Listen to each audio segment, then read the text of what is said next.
Episode की शुरुआत होती है जहां अनुपमा एलिमिनेशन के लिए खड़ी नजर आती है। तभी जजेस आते हैं और कहते हैं अब वक्त आ गया है कि फैसला हो कौन टीम बाहर जाएगी। राही को 2 गुब्बारे दिए जाते हैं, एक लाल अनुपमा का और एक जोश अनलिमिटेड का। सबकी नजरें राही पर टिक जाती हैं। जस्सी की आंखें भर आती हैं कि कहीं उसकी वजह से टीम बाहर न हो जाए। रानी भी घबराई हुई दिखती है। राही से कहा जाता है अब तुम्हें एक गुब्बारा फोड़ना होगा।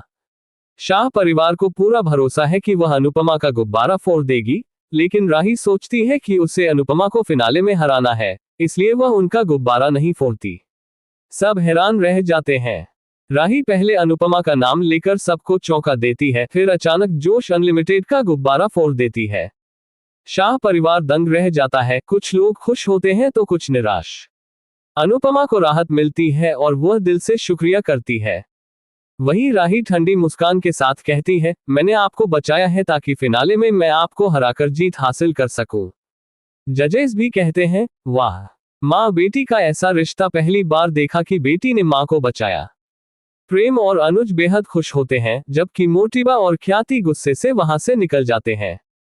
स्टेज पर माँ बेटी की जुगलबंदी दिखाई जाती है, दोनों मिलकर थोड़ी देर नाचती हैं। कोच कहता है कल असली मुकाबला होगा और तब असली विजेता सामने आएगा। राही ओवर कॉन्फिडेंस में कहती है जीतेगी तो बस मैं ही। दूसरे दृश्य में अनुपमा बप्पा की आरती करती है और प्रार्थना करती है मेरी जीत जरूरी नहीं, लेकिन मेरी बेटी टूटनी नहीं चाहिए। जो भी बेहतर करे जीत उसी की हो। वहीं कोठारी हाउस में गौतम ताना मारता है कि राही का दिल अब भी अनुपमा के लिए धड़कता है।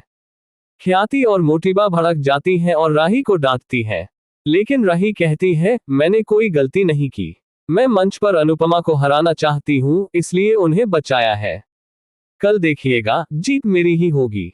एपिसोड के अंत में देविका अनुपमा से कहती है कल चाहे जो हो अपनी डायरी हमेशा भरते रहना, कभी खाली मत छोड़ना। देविका को अचानक चक्कर आता है और अनुपमा को शक होता है कि वह कोई सच्चाई छुपा रही है। अनुपमा को हाथ में रिपोर्ट आती है, लेकिन देविका उसे छीन लेती है। अनुपमा सोच में पड़ जाती है देविका की हालत क्या है, आखिर वह मुझसे क्या छुपा रही है। प्रोमो में दिखाया जाएगा देविका की गंभीर बीमारी का खुलासा होने वाला है, शायद ब्रेन ट्यूमर।